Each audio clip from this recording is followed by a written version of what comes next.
बात है, एक कारपेंटर था जो बहुत अच्छे अच्छे घर बनाया करता था। वो अपने बॉस का सबसे अच्छा कारीगर था। उस कारपेंटर के जैसा घर पूरे शहर में कोई नहीं बना सकता था। जब भी कोई इंसान उसके हाथ का बना हुआ घर देखता तो वो उसकी बड़ी तारीफ किया करता था। तो ये कारपेंटर 40 साल से अपने बॉस के लिए काम कर रहा था और अब उसकी उम्र 60 साल की हो गई थी। उसने सोचा कि मुझे अब रिटायरमेंट ले लेनी चाहिए। तो वो अपने बॉस के पास पहुंचा और बॉस से कहा कि बॉस, मुझे अब रिटायरमेंट चाहिए। मैंने 40 साल आपके साथ मिलकर बहुत अच्छा काम किया है और अच्छे अच्छे घर बनाए हैं और अब मैं रिटायर होना चाहता हूँ। तभी बॉस ने उसे रोका और कहा कि मेरे पास एक बहुत बड़ा प्रोजेक्ट आया है और मैं चाहता हूँ कि तुम ही उसे पूरा करो, और ये प्रोजेक्ट पूरा करने के बाद तुम चाहो तो रिटायर हो सकते हो, तुम्हें कोई नहीं रोकेगा। तो अब वो बेचारा कारपेंटर रिटायर होने के मूड से आया था, लेकिन बॉस ने जाते जाते एक और काम दे दिया और 2 महीने तक अब और काम करना पड़ेगा।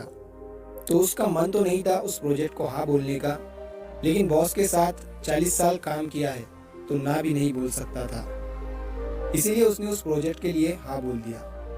अब उस प्रोजेक्ट पर काम शुरू हुआ तो कारपेंटर जैसा पहले काम करता था, पूरी शिद्दत के साथ, पूरे दिल से, अब उसने वैसा काम नहीं किया। उसने बहुत ही ढीले तरीके से और जैसे तैसे करके उस घर को बना दिया। उस कारपेंटर ने अपनी पूरी जिंदगी में अगर कोई खराब घर बनाया होगा तो वो ये घर था। जब पूरा काम करके वो अपने बॉस के पास पहुंचा और उन्हें उस घर की चाबियां दी, तो तभी बॉस ने उस कारपेंटर को रोका और उस घर की चाबियां उसे वापस दे दी और कहा कि तुम मेरे सबसे बेहतरीन कारीगर हो और तुमने मेरे साथ 40 साल काम किया है और अब तुम रिटायर हो रहे हो, इसीलिए मैं तुम्हें एक तोहफा देना चाहता था, और वो तोहफा ये घर है जो तुमने अभी अभी बनाया है। उस कारपेंटर ने जैसे ही ये सुना, उसके मुंह से ये शब्द निकला, काश, काश अगर मुझे पता होता कि ये घर मेरा ही होने वाला है तो मैं इस घर को अपनी पूरी जिंदगी का सबसे अच्छा घर बनाता। इस घर को मैं अपनी पूरी शिद्दत और मेहनत से बनाता। दोस्तों, इस कहानी से हमें ये सीख मिलती है कि हमें जिंदगी में कभी भी ये जो काश शब्द है ना, ये बोलने की जरूरत नहीं पड़नी चाहिए। काश मैं ऐसा कर लेता, काश मैं वैसा कर लेता, काश मैं ये जॉब छोड़ देता, काश मैं वो जॉब कर लेता।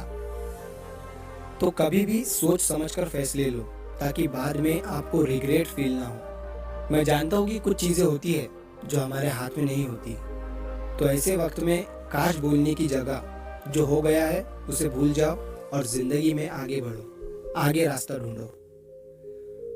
तो अगर आप इस कहानी को और भी लोगों तक पहुंचाना चाहते हैं तो इस वीडियो को लाइक करिए ताकि YouTube इस वीडियो को और भी लोगों तक पहुंचाए। और अगर आपको कहानी पसंद आई है तो चैनल को सब्सक्राइब जरूर करिए। मिलता हूँ मैं अगली बार इसी तरह की कहानी के साथ।